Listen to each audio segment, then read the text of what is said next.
I go for the funny guys. So yeah, I mean, everybody knows. And PJ Byrne is just like the dearest, most funny, wonderful. It's about to be a dad, which is really cool. Yeah, he's like so much fun. We just have a blast together. And I love David as well. We all have fun together. Yeah, the giggly, goofy, like improv guys, you know, that's near and dear to my heart. So that's my answer. It's never changed. It's always been Berlin. Yeah. Was it a sudden change to go from live action comedy to animation? Oh, for me? It was really cool. It was something that I really, it was a goal for sure. Like I hadn't had really a lot of voiceover experience. I'd done a little bit in San Francisco when I lived there, just like through friends of mine who were animators and stuff like that. I still sing every day, by the way. It's like, speaking of a goal, it's an unintentional goal that gets met every single day. But I hadn't done that much, and when I moved to LA, I didn't have any experience, or I didn't have a reel or anything like that. And it took me a long time to work up the courage to ask my commercial agent, who also had a voiceover division, if they would even I was like, I'm interested in voiceover. Do you guys recommend any workshops or classes? And he was like, I'm really glad you said something, because they were at the time they were teaching their own classes, and so they would meet at night and they were free. And so I went through and took all of their kind of workshops that they were doing, and they started, having me audition for stuff. And the voiceover world is not unlike the acting world, but it's very different. So it's like it takes a long time to break into the acting world, and then it takes a long time to break into the voiceover world, unless you're like mega famous and people are hiring you because you're Jennifer Aniston and they've decided they want you for Iron Giant or whatever. It's not like you just do an instant crossover if you're like working as an actor. That's not really enough to, open any eyes, because there are so many incredibly gifted voiceover artists who've been working way longer, and why give the work to someone new that you don't know? I auditioned for stuff, and I got a few commercials, and then I got a couple of pilots that didn't get picked up.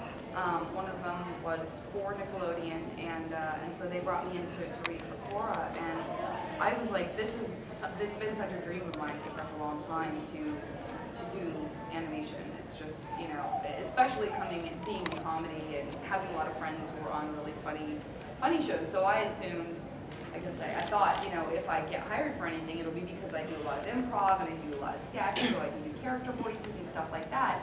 And so when I was auditioning for Korra, I was like, well, I'm never going to get this. This is serious acting. I mean, this is really demands a lot. It's funny, but it's also very sincere and tough, and there's fighting, and I thought, I'm not gonna, what voice am I gonna do?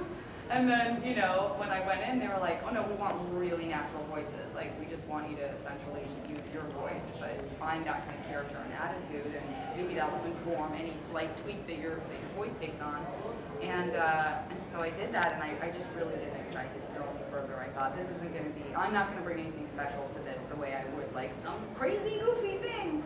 And, it just turned out that the guys now say that, they couldn't have known this then because they didn't know us as people, but the more Brian and Mike got to know PJ and David and I, they just were saying at Comic-Con how funny it is that they feel like we do imbue a lot of we just have a lot of qualities that they said, must have somehow crept in your initial auditions, because the more we get to know you, the more we think of you like that. And PJ is a great example. It's when we're recording, PJ's just improvising, and his energy's so bubbly and so high, and he's constantly just bouncing all over the place. And they were we honestly thought he was bringing that into the room with him to give us Berlin. And then when we started doing appearances with them, they were like, oh my God, he's just like that all the time, 100%. He was saying stuff when he was meeting fans and saying stuff just in interviews and stuff that they were literally writing down to to say in scripts. They were like, oh my God, that's so Berlin. We have to do that. So somehow it just ended up being, and I think that's maybe a good, again, there's so many different types of voiceover work, and I do hope to someday do, like just a wacky, like I'm a mushroom on this crazy show and whatever, you know, and my voice is really whatever. But I think that this is why for me it's one of the best acting jobs, if not the best acting job I've ever had, is that this show is so textured and so rich, and it has so many different levels to play that I feel like I'm getting to do, you know, I'm not saying I'm doing great acting work, but for me, I'm getting the best opportunity for me to really perform as an actor. And I never knew that would happen without a camera in front of me, but it's, you know, I'm so lucky, I'm just so lucky. Every sentence I say in here should end with, I'm so lucky, because that's definitely how I feel. Who else had a question? You, and then you, sir. I just wanted to know what your favorite scene was. My favorite scene? Oh, gosh. I lose it when, in the episode where Lin Beifong sacrifices her powers for, I mean, I just like, I was sobbing. Oh, she's so amazing. I love that scene. There are a lot of little moments that I love. Like I love when Mako and Korra wake up sleeping next to each other and they're both like, how do I feel about this? I love how jealous of Asabi Korra is. I was so loyal to Korra that the first time I saw, I'd say Shell is amazing and wonderful. The first time I saw a picture of Asami, I was like, no!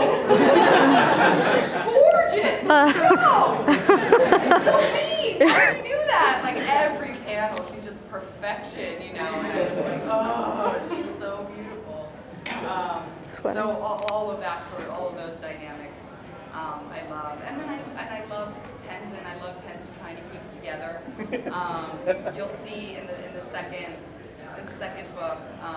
I mean, they screened it at Metrocon, so I'm not going to tell you too much about it if you didn't somehow see. You know, I don't know. Hopefully that didn't get leaked, but I will say that now that people kind of can talk about it because there were so many people who saw it at Comic-Con, there's a lot of stuff in the first episode with Tenzin trying to show how relaxed he can be, like vacation Tenzin is an expression, and that's just like, I love that stuff. I love, you know, him trying to keep it together and be this sort of like sage, you know, airbender, and all. Every time he like his face gets red and like sweat comes off and his eyes get really huge, it makes me laugh really hard. So that was like 8 answers in one. How did it feel playing against Steve Blue? He's so great. I mean, what a great, terrific guy, but what a scary voice, and what a very chilling. He's just a tremendous actor, tremendous performer, and you know, anytime we have people like that coming in, it just makes our job so much easier. I mean, that's another reason I think we geek out so much on the caliber of performers that Mike and Brian are securing for us and Nickelodeon are getting for us, because it just lifts us up. You know, it's like in improv, we always say you want to be on a team and you want every single person to be a better improviser than you are. It's not about competing with those people. It's knowing that being surrounded by people who are great, right? They also say, you know, if you're playing tennis or if you're playing a sport, play with somebody who's way better than you, because it really takes you to the next level yourself if you're willing to kind of try to meet people at that level. And I think Steve's a great example of that. Is, you know, if you're acting opposite Steve or you're acting opposite, you know, Eva Marie Saint, you know, I mean, working with someone who was in an Alfred Hitchcock movie is so like an iconic movie. It just makes you want to do a better job, and it really makes the scene come alive. You know, we have the opportunity to really spend time working with the other actors. So yeah, he's so great. He's so great. Who else? Okay, Purple. You gentlemen, I'm going to call you Elvis Costello, and then you, Purple, Elvis Costello, and me. How do you gear up for a fight scene? Do you just like try and, how do you get into the mood for making all of those pained and guttural sounds? Well, my background is in jiu-jitsu. Oh, I wish that were true. You did jiu-jitsu? Well, they model all the moves after me, so You did it's jiu-jitsu? not that hard. No, well, with the fight stuff, I would say 100% of the fight stuff is we do 2-picture. So, right, we record all of the scenes, the speaking and then they animate to that. But then with the fight sequences, we get to see them. So that's usually the first stuff I see of whatever I haven't seen yet, the new season, all that kind of good stuff, is the first stuff we come in and record is usually the fight sequences. So that is very much us looking at what's happening.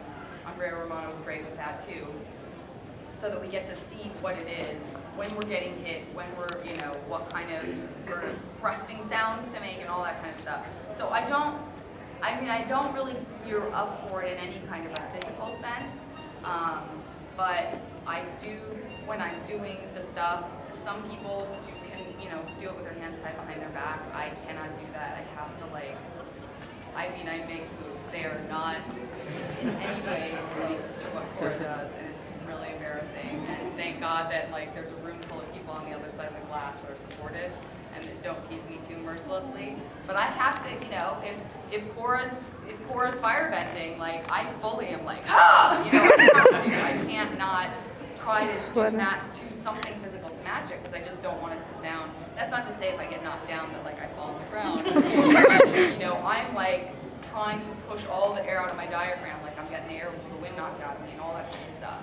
And I was saying in an interview yesterday or something, but the hardest thing for me to do, bar none, in that room is to act like I'm out of breath if I'm not actually out of breath. It's just so hard. For some reason, if you've actually been running, and sometimes I do jog in place a little bit, because if you've actually been running and you're panting, it's natural that you're catching your breath. If you're completely still and you start panting, you're just going to pass out. That's basically what happens. So if you're just breathing to sound like you're breathing hard, I can only do that for a few seconds before I'm I'm going to need a second. Because you just start to feel ah. So that's the hardest thing for me, honestly, is the panting. Yeah. Who knew? I didn't think that would be such a big deal. Elf Costello. I know you can't spoil anything, but from what you've seen, could you tell us how awesome Book 2 is going to be? I can. It is so awesome. And I have only seen a few bits and pieces, right, from doing the ADR or doing the matching the fight sequences and stuff. I've only seen the first episode. They don't let us see really anything in advance of you guys. And when I saw the first episode for the first time, it was at Comic-Con with 5,000 fans. I had not seen it before. I had seen maybe 10 minutes of it total cobbled together from different things that we had to record. But, and it's gorgeous. It's so good. It's so funny. Bolin's storyline, in book 2, is so funny and so good. I'm so excited for you guys to see what he gets into. Does anyone know? Has anyone read online? Has anyone talked about it from book 2? You do? You weren't at Comic-Con though, no? No, but I was confident. Yeah. Tell me about it. Do you know? So do you know what I'm talking about? You want to tell everybody? Isn't it it's kind of a love triangle kind of thing? And him and Eska are kind of something's going on with him and Eska, and then kind of Asami, and just kind of this. So that's so there's some weird romance that's happening, and then there's also John Michael Higgins. I don't know if you guys know who that is, but he's really brilliant comedian and improviser. He's one of those people you recognize from the song. He's pops up everywhere. He's been in Christopher Guest films a lot. Yeah, I mean, he's just you'll totally recognize him. He just is in everything. He plays a character in book 2 that is a really, really great character. This sort of, he's not an industrialist per se. He's just a really rich guy who is involved in shipping, and so Asami has a connection to him. But he's this kind of bon vivant. Yeah, I said it. Who wants to be involved in showbiz, and so in the first episode of season 2, we get to see Bolin kind of getting pulled into this guy's world, and we'll see kind of that. I don't know. I can't spoil anything, but there's a very funny sequence that I think will develop more as the season continues. It's such a great storyline, and then obviously the spirit world is just it's just another opportunity for them to show off how brilliant the animation is and how Pretty amazing much. the drawings and the breaks are, and I always say, you know, when I saw the dark spirit that you see in the trailer and also in the episode itself, I haven't, not to say that you know, you're seeing something that your eyes can't even comprehend because you've never seen anything like it, but at the same time, I've never seen anything like it. It's not like, oh, that kind of looks like a dragon. You know what I mean? It's just like this creature that doesn't really look like anything. It's new. And to me, that's such a great stamp of the Last Airbender and the korra universe, is that these guys are still thinking so creatively, and obviously we're all influenced by what we see, and there's so much stuff that, you know, pours into our eye holes when we're online, and there's so many imaginative people out there designing great creatures and stuff, and I still think that they are creating creatures that I've never seen before, that don't remind me of anything. They're just new and wonderful and strange and beautiful, and you're just going to see more of that as the season unfolds, so that's going to be me. What's your favorite thing about korra that you love to portray? Oh, my favorite thing about korra that I love to portray, and I think if I had to speculate, I would say probably the reason that I got the job is for sarcasm. You know, it's not like it's so. I mean, at the beginning, I think in book one, you see it a lot at first because she's just very defensive, and that's kind of how she is defensive and how she masks her vulnerabilities. And I think hopefully as the show progresses, you know, she's able to let go of some of that and to kind of like acknowledge the maturity that she really needs to have and the sensitivity, right, that she needs to have, because that toughness is, like, she wants to help people, but you don't see as much tenderness. But I think that's what maybe helped me get the job, is that I do really like playing these sort of like, yeah, right, you know, those sort of characters, tough girls, not necessarily like tough, like they don't have to sound tough, but just a tough attitude, the sort of like, I've been there before, thanks, I think I'm good, thanks, you know, those sort of things. So I think that was, that isn't necessarily my favorite thing to play, but I think that I have my skill in that way to thank for that. And then I think that my favorite thing to play now is the emotion, right? Because it is something that I don't get to do in broad comedy as much. Although there's a certain amount of vulnerability in the weirdness of Carly on Varney Love, if anybody's seen that. It's a great show. I encourage you to check it out. I'm not sure where it is now because it was online and then it went to television, and so now I don't know where season 1 is, but I think you can see season 3 online. It's got a host of really, really great comedic actors, much more famous than I am, who are, you know, just like killing it, and it's so funny. But yeah, so those two things, they're kind of the opposite of each other, but those are my two favorite things. Thank you. Who else? Other korra. As far as your career aspirations, something like those, do you hope to keep on voice acting, or would you rather go back into like, you know, on screen and Yeah. on camera? Well, the good news is that I can do both, and so I get to still do both. You know, the sessions for korra, they're very understanding. If I go book a job, I just shot an episode of the show Psych, and then another episode of the show Warehouse 13. And so they're able to, you know, and a lot of the people that are on the show are, PJ's been shooting a movie for like a year with Martin Scorsese. Thank you very much. Yeah, it's crazy. He's like, now we're just like, oh, do you even have time for us anymore, Big Shot? And so it's cool because you don't really have to choose. At least I don't have to choose. But for sure, I mean, I love doing voiceover so much. There really is nothing as magical as seeing your voice attached to something that doesn't look like you. You don't have to go like, oh, I wish they wouldn't have, like this morning, I wish I would have put that hot pink lipstick on. You don't have to think about any of that. You know, it's somebody else making your voice come alive. And vice versa. Should I get that, or is it possible I'm getting a call? Yeah, so it's cool to be able to do both, and I wouldn't want to give either one up. There's something so unique and wonderful about voiceover that I hope to do it forever. I mean, I would probably give up acting on camera first before I would give up voiceover. And hopefully you can do it a lot longer. That's the cool thing about it, is your voice doesn't change that much for most of your life. So, you know, I just worked with someone the other day who was playing like a 10-year-old girl, and she was like 65, you know? And so that's nice to see too in an industry where, you know, what your face looks like and how you age ends up playing way too big of a part in like, you know, how much you work and all that kind of stuff. So I think it's a more organic, like pure form of acting in that way. It's like less about the superficial stuff, which I value so much. Really good question. Okay, okay, so I'm just looking for new faces and then we'll go back to open. You, sir, you, David Bowie Labyrinth hair. It's not, I know it's something else, but that's just me. Because I can't see your costume. Let's do those two. Well, I'm not sure if you could answer, but at the end of book 1, Korra opens up to the spiritual side and summons Aang, so I was just wondering in book 2 she's going to be having more direct contact with Aang's spirit.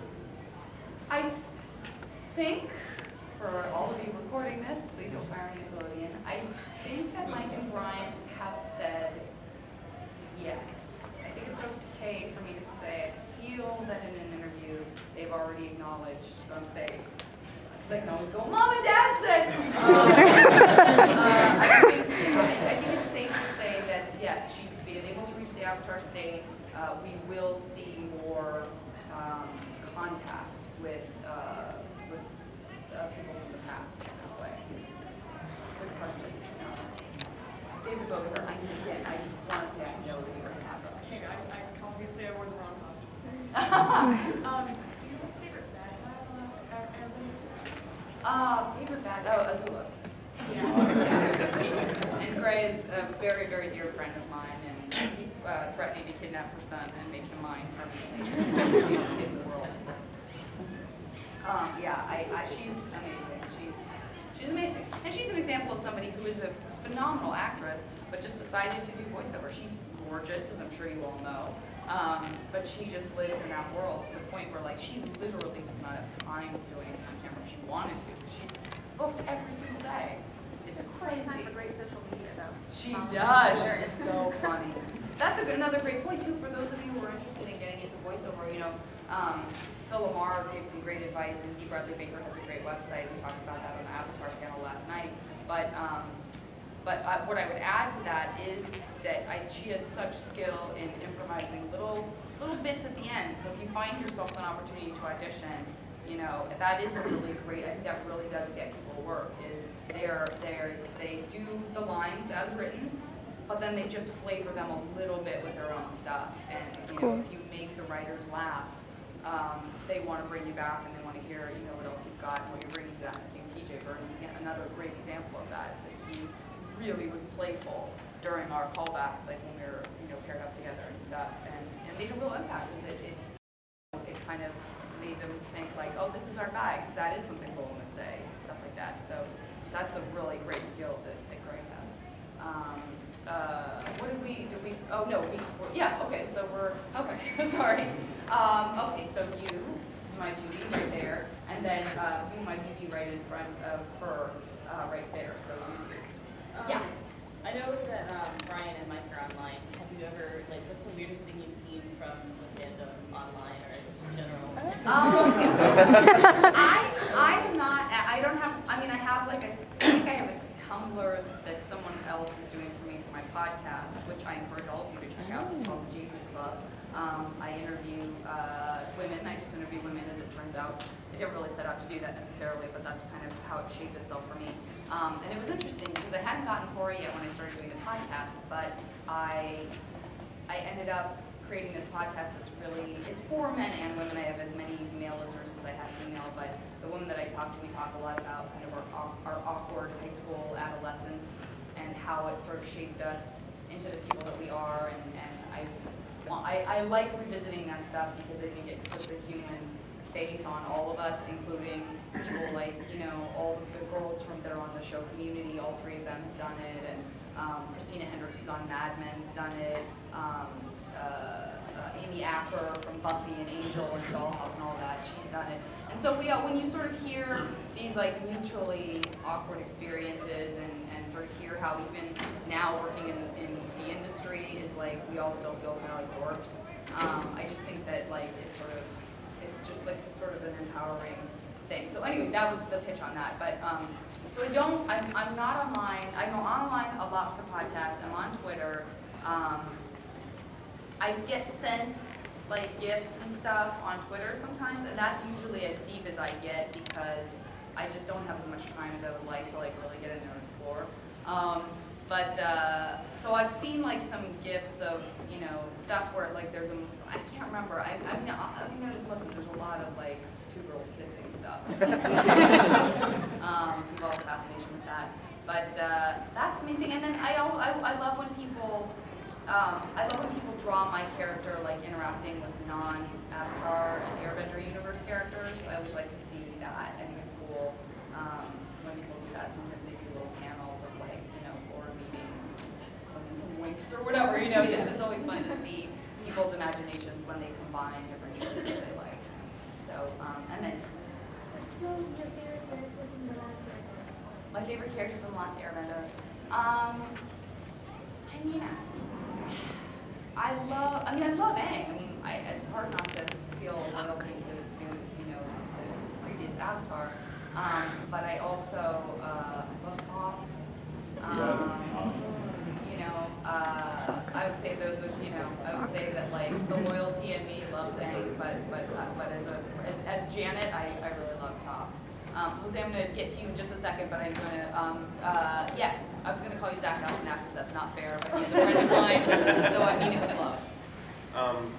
Forgive me if it's repeated, I missed the beginning, but as someone with a comedy background, one of the things a lot of people like about Avatar in general is this blend of action and drama and comedy. How do you appreciate it as someone, you know, who's done comedy for so long? Oh yeah, we kind of talked about it a little bit, but no apology necessary. What I had said was that for me it's like the best job in the world because I get to do the most stuff. I mean, it's just the most textured role that I have. You know, so much happens on the show, and so much of it is serious and action-packed, and but the comedy I love. But you know what I will say is, I haven't said this before, but I'm so used to doing comedy, and Korra's role is not like the funny one, right? It's Bolin. And so whenever we do stuff, like when we showed the first episode of book 2, like I don't have really any funny lines. I mean, I don't have funny lines really. And so, but I think I had like one thing. It was probably seriously just something sarcastic, like, sounds good. Like that's the closest thing I had that was like funny. And, and that line happened and like, no one laughed. Because it's not like a laugh line.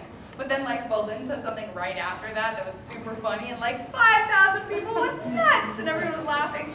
And the comedy person in me, the comedian in me who's used to doing like sketch and improv on a stage was like, hey, I'm funny. I'm funny. But you know, that's not really what my character's like. So it's good for me. I think it's really good for me to sort of have those moments where I'm like, everyone just laughs at me, you know. But I love that the show is funny. You know, I love that the show is funny. I giggle so much, and I love the animals. Please don't get me started on the animals. I'm freaking out that they finally made the little pabu that I got. There's a naga and a pabu that I had photographs taken with at Comic-Con, and I don't actually own those stuffed animals yet, but like I'm dying to because they're so cute. But I also love seeing when people come in and they make their own. That's almost better, right? Because it's just so fun to see that extension of the cosplay to the little creatures and stuff. One day someone will make a life-size naga. I haven't seen it yet. Yes? Do they finally answer who is Toph's husband in book 2? I honestly don't know. If I did, I still couldn't say, but I can't remember. I just can't remember. Again, because now we're in book 4, but yeah, I can't remember. Which is, again, good, because I wouldn't, if I couldn't give that spoiler if I couldn't remember. Yeah, when you first got cast for Korra, did you know how big it was going to be, like fandom and reception? I didn't. I truly didn't. I said this at the panel last night, but when I got it, I was so excited. When I first got it, it had not been made clear to me that the show had already been picked up. And in Hollywood, you know, you get really used to shooting like a single thing, just a pilot that no one ever sees. And usually they don't get picked up. I mean, the numbers aren't great for stuff like that. So I've been in, 10 pilots that just never got picked up and went on the air, whether it's on network or, on a cable show or whatever. It's different than with a movie where, like, if you're shooting it, eyeballs will be seeing it. So I just thought, and the last thing I had done for Nickelodeon didn't get picked up. So I just thought, I really thought it was a pilot. I think maybe somehow I hadn't been told or something, but, or maybe I was just trying to protect my heart because, sometimes when you audition, you're like, I can't get too attached to this, or like you both pilot, and you're like, no one's ever gonna see this, I better, prepare for that now. And so when my agent called to tell me, I've said this before, but I was in like a Joann's Fabrics because I'm very crafty, and I enjoy making things.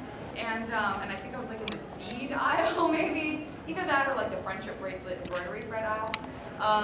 And I got the call that I got it, and so I answered it, and I like shrieked in the middle of Joann's Fabrics. I was like jumping up and down, like, people really do this? Like, now I know that that's like a real thing, which seems so unbelievable when people do it in the movies. Like, really, you're gonna jump up and down? But I was like bounding up and down just when I thought it was a pilot, and then like later someone told me, no, we've got 13 episodes. You're doing it. This is happening.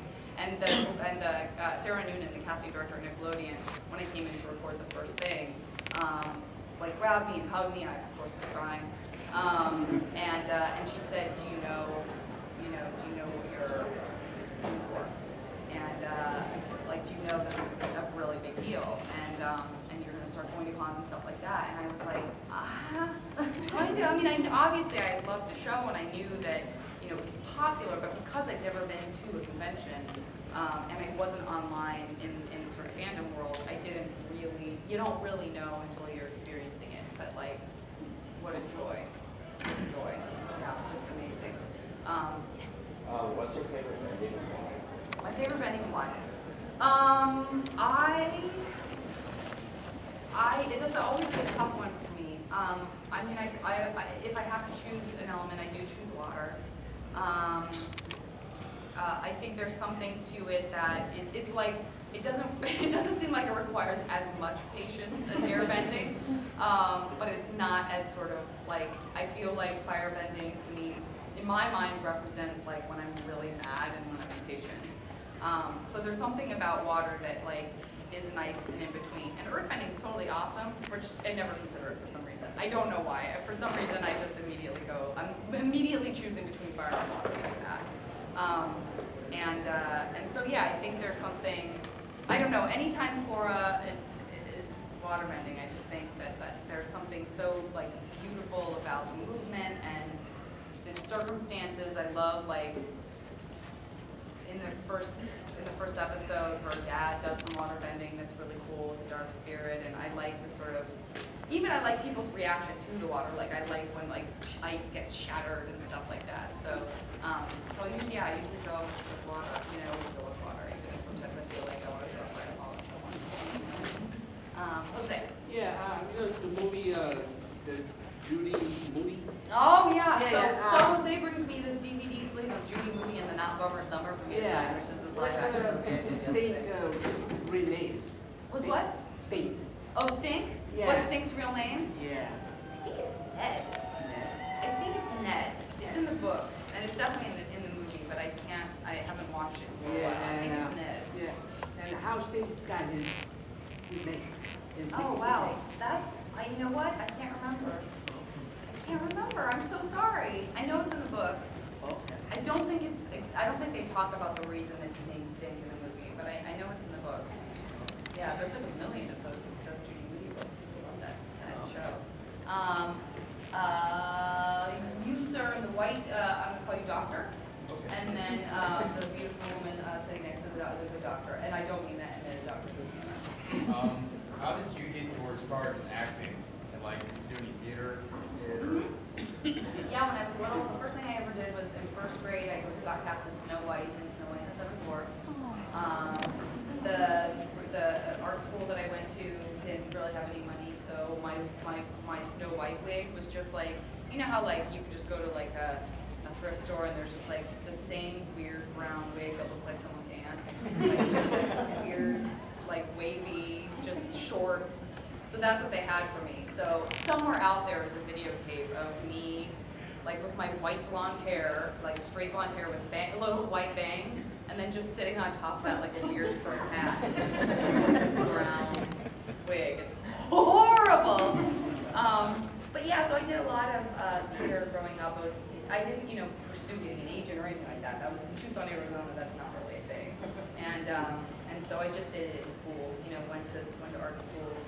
I have a book that my parents had me write in every year, where it's like your school picture, and then there's a pocket where you put all your, your grades and your like little awards or whatever, and then you also fill out what your, who your teachers were, who your friends are, what your goals are, and every single one, I always said that I wanted to be a bike rider and an actress, and then because my dad rode bikes, and I do cycle all the time. I'm an avid cyclist.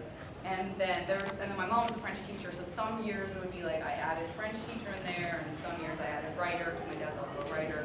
But actress was always in there. And then somehow when I was a teenager, I got real pragmatic, and I was like, I'm never going to be able to make a living acting.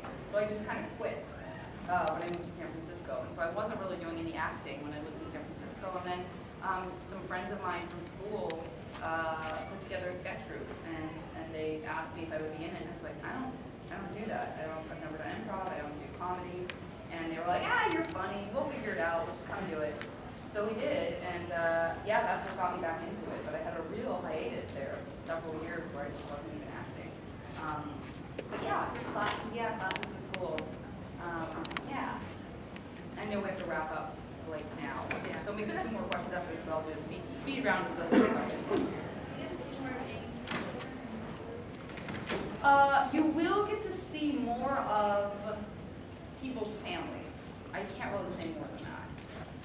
But you will get to see more families, and you'll see, I think, some connections to the first series. Yes? Anything about the project or job that was particularly unexpected or surprising? Unexpected or surprising. I mean, other than the stuff we've already talked about, probably not.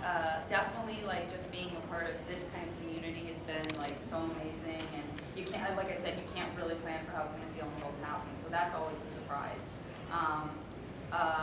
I don't think that I really understood fully how long it takes to make an episode, but I'm very happy because, as you know, there's 4 books. And so seeing something with an end in sight is incredibly depressing when it's something that you love as much as I love this. But luckily, not for you guys, but it takes such a long time that I've already been doing this job for 4 years. So knowing that, like, we're recording and it's going to take a little, it takes a little time to roll out the episodes, and hopefully it'll be like the Last Airbender series where it just lives perennially because people are constantly, discovering it anew and loving it and being loyal to it and coming back to it time and time again because there's so much you can pick up each time you watch an episode over again. I didn't realize that there would be like a longevity even just to the season's airing, and I'm so glad that there are because I never want this to end. So I'm glad that I get to like live with this as long as possible. So that was a little unexpected. One more question. You guys have already asked. I'm just gonna see if there's anybody who has a question who hasn't asked a question yet. Anyone? All right, there she is. Are you Korra? I just saw an armband. Okay, you got the bands on. Awesome. Is Tana the book? Is who? Tana? I don't know if I can answer that. That's not a yes. I just don't know if I can answer it. I don't know if I can answer it. Tweet me and I'll ask Mike and Brian and see if I can answer that question. Okay, you and then we'll finish. Okay, you said that you live with, used to live with some animators and stuff like that. Do you have any perspective on people, like, how it compares for people who are trying, because I'm studying animation. So, for people like from an acting side and from an animator side, because I know necessarily LA and Hollywood is a tough business in general. Yeah, gosh, I wish the guys were here. I mean, what I always say is I'm so astounded by the patience and dedication that it takes to be an animator, because performers like to kind of do it and then they're done and then they're on to the next thing and then they're on to the next thing, and to put that love and care, and thank goodness that you guys do, have that love and care and are willing to invest, and you don't hate something, halfway through doing it, or maybe you do, but that's part of the process. Told you. One, that was like bowling. Part of the process is, you know, that you kind of hate it some days, but you power through that. I think that the best thing you can do is just really have a strong point of view and really have a style that you feel comfortable with. And I think that that authenticity, and these guys can, you know, we can all speak to that as fans, you really pick up on that. Like, you can really tell when something's coming from the heart and it's coming from your crazy brain, you know, that makes you special in a way that no one else is special. To put that out into the world, that's your best chance, is not doing what you think people want, but doing what makes you happy and doing what you're excited to show people and then create an event. Because I really think that people can sense that, and that's like an energy that we all are really attracted to. I know that was kind of a meta way, but I don't know that much about the inner workings of the business. So I guess that's it, you guys. I think we ran out of time, but this was such a joy. Thank you so much for